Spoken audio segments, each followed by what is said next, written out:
personal. And there are people that are completely honest about that.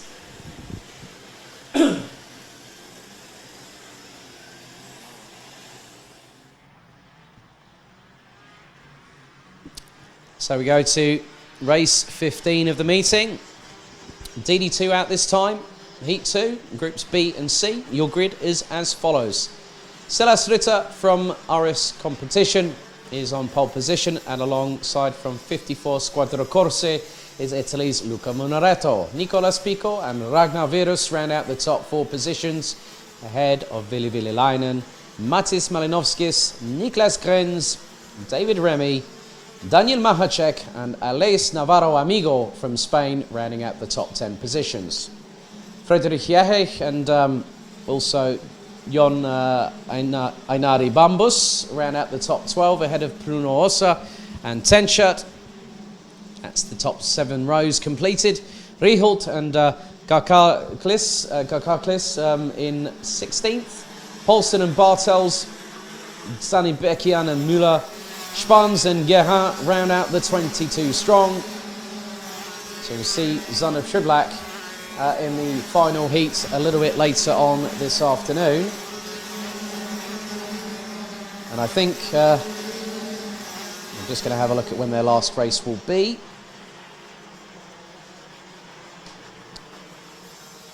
Because there's still a lot of racing still to go here.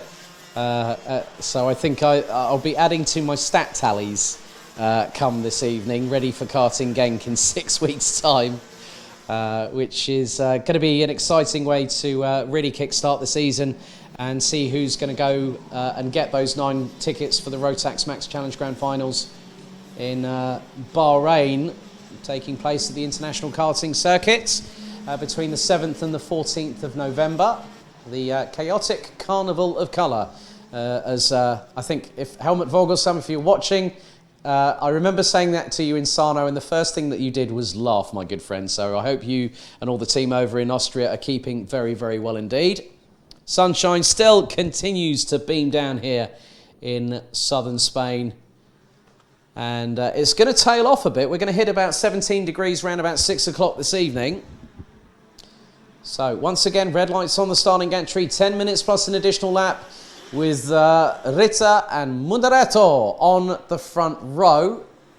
Let's see if they call it a clean start this time. Lights out, and we are racing, heading into turn 1 for the first time as everyone's jockeying for position, as we've got a couple running wide. So plenty of drivers up at the top there.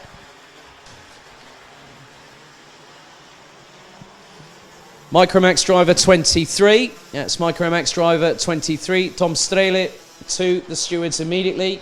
Tom Strele to the stewards immediately, please. So it's Ritter leading from Munaretto, Pico up into 3rd place. As the drivers now filter their way down as someone runs a bit wide, the 447. Well, one of the drivers, I think that might have been the 417. Of Bruno also going up the inside of somebody else through into turn number 12. Top 5 literally line astern, and that looks to be that Niklas Grenz from Germany is the back end of that train, which he is. Ritter looks to have dropped all the that looks to be Villainen in 4th, so it's Ritter. Pico now past Munaretto for 2nd place, as it's incredibly bumpy, quite reminiscent of at Circuit Park Zandvoort. Tarzan, the first corner, is very bumpy, especially if you go through into the approach and then also going through the turn as well. So with the undulations here at Karting Campillos, it really provides a good test for the drivers here this weekend. So we go into 8 minutes and 20 plus an additional lap remaining. So Ritter, Pico, Munaretto, Villainen, Grenz, Daniel Mahacek, who started in 9th, now up into 6th position ahead of Ragnar Virus. David Remy has made his way up from, well, he's back into 8th position where he started around about 2 minutes ago. Malinovskis, Alex Navarro Amigo back into 10th place, that's where he started. as the DD2 field streams its way across the start-finish line. Fastest lap on lap 2, David Remy. 1 minute 3.469 from the Swede with Dan Holland racing. So been seeing his development as a driver over the last 2 and a bit seasons as he made the switch to DD2 last year. Mahacek drops behind Ragnar Virus on that particular lap. Malinovskis now gets passed by Aleix Navarro Amigo for 9th. Bruno Ossa, Spans, Paulsen, Riholt, Bartels, Tenshirt, Sani Bekian, Gakaklis, Müller, Bambus and Gerhardt round out the field. All 22 drivers still circulating here, but it's now becoming 6 carts at the front as Virus has caught up to Niklas Krens. And just behind them is Mahacek and Remy. So Mahacek and Remy look to be a little bit more in cohorts, looking to be a bit more moving up towards the 6 in front. So it could end up not just being a 6-cart train, it could be 9th, because I spot Aleix Navarro Amigo not that far behind David Remy in 8th position. As Pico now has the lead and has a 3/10 of a second advantage over Silas Ritter from RS Competition. 54 Squadra Corses, Luca Munaretto from Italy. He's actually based out of Brescia in the northern part of Italy. Is Luca. That was a bit of a cheeky look up the inside there by Ragnar Virus on Niklas Grains going through turn 13. So already Grains now thinking, I've got to make a decision now. Do I attack? Do I defend? Or do I sit where I am at the moment, keep pace with the 4 in front and wait to see what's happening? 3-second penalty, and that is for the 488, and that is Mark Bartels.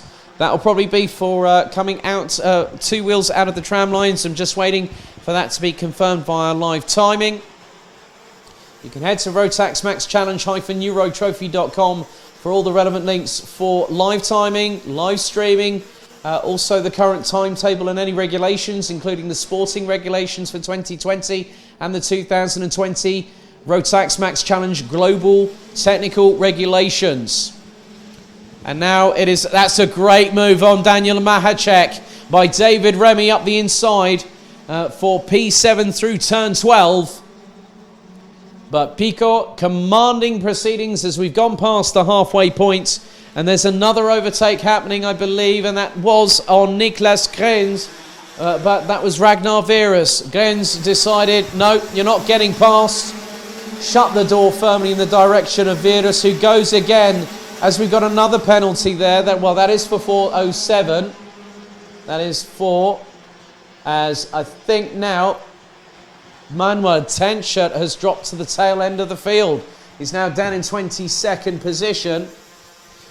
So 407 Bambus and also 488 Bartels. Time penalty, leaving the track with 2 wheels off of it. So if you leave the track with 2 wheels, if you deem that by race control, you will, if you leave it with all 4 seconds, or 4, that's going to be a 5-second penalty. So that will put them out of contention, out of even being near the top 10, even though considerably they were not quite there. So 3 minutes and 50 to go, plus an additional lap. Nicolas Picot from France continues to lead, and it is a train behind between Ritter, Munaretto and Villelainen. Villelainen having switched to RS Competition for 2020, and he's going up the inside of Silas Ritter. No, that was Munaretto on Ritter. Nice move by the Italian on the inside of turn number 3 as they made their way up towards turn 4. So great work from the Italian to get himself back onto the position he started this race in. So Munaretto now has to make up around about 4 to 5/10 of a second to disappear that advantage. Nicolas Picot has in front. Now he's got a bit of clean air. Now he can push the envelope and push the adhesion of the Mojo tyres, the D5 CIKs, to their limits, but strategically so. And if he doesn't do it in the right way, what's then going to happen is that the tyres will go off. They'll degrade quicker. The rubber chunks will come off them even more, as there is now a battle for third place. And it is Ritter ahead of Vililainen. Virus not that far behind. Grens not too far adrift either. 1.854 seconds covers the top 6 drivers. And Grens has just set his personal best.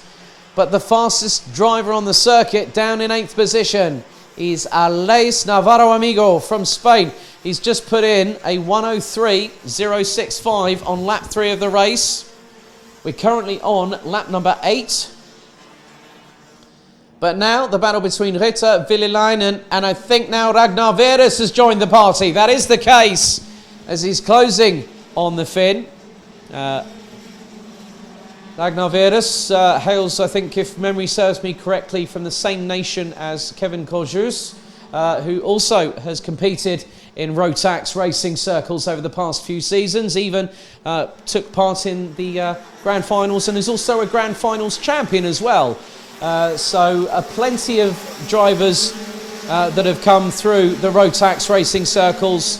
Juan Manuel Correa, who is still on his recovery after that tragic incident last year at Spa-Francorchamps, but he's using esports to help him get back to full fitness and also to keep his reflexes sharp. And I won't be at all surprised if he decides to jump back with a Rotax Max Evo engine to start his full racing rehabilitation for his racing return at some time in the not too distant future. So the Rotax racing family sends our best wishes to Juan Manuel and to his recovery, and also to the family of the late Antoine Hubert, who unfortunately lost his life tragically that weekend. As we go into the last 48 seconds of this race, the good thing is that David Remy has been closing on the bullseye on the back bumper of Niklas Grens from Germany. But then you look at the front of the field, Pico is not going to have it all his own way. Munaretto on a charge, over 1/10 of a second quicker on the previous lap. Will actually make that 0.23 of a second, and he's right with the Frenchman now as they go up the hill towards turn 5. Munaretto slots in behind Pico in the 4:06 as they go through 7.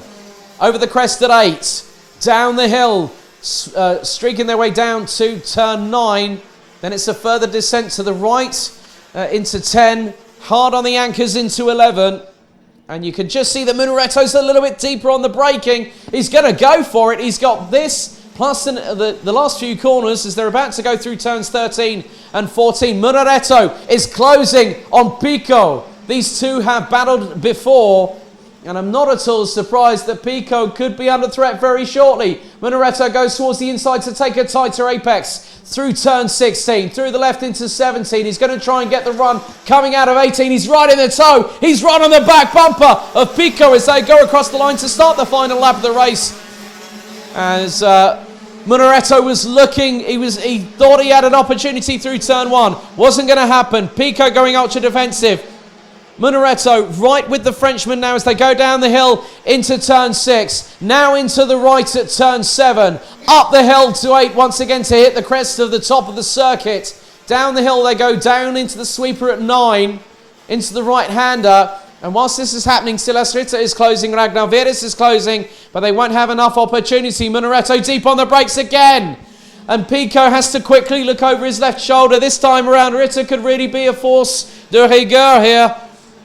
Maybe even Ragnar Virus as they come round turn 14 for the final time. Just look how close the top 8 are. It's 2.8 seconds. Pico is probably going to hang on to this by a whisker as he comes through the left at turn 17 into the right at 18. So félicitations, Nicolas Pico. Well done. He's just got his first heat win in the Winter Cup this weekend by 0.35 of a second. Ahead of Luca Munaretto from Italy from 54 Squadra Corse.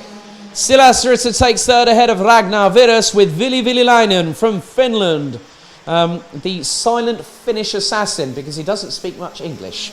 When I've talked to him over the last couple of seasons, but Nicolas Pico takes the Heat 2 win in DD2, having started from 3rd position.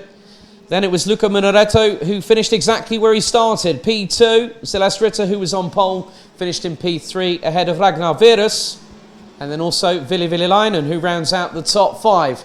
Then it's Niklas Kreins, Aleix Navarro Amigo, David Remy, Daniel Mahacek, Friedrich Jarich, Adrian Brunosa from Spain, Victor Paulsen from Denmark, Harold Gakalis in 13th, ahead of Mark Bartels, Stig Riholt, Malinovskis, and we also had Jesse Spans, Bambus, Müller, Sani Bekian and Gerha, with Manuel Atencio unfortunately retiring on lap number 8. So that's the penultimate race of the DD2 qualifying heats here at Karting Campillos in Andalusia.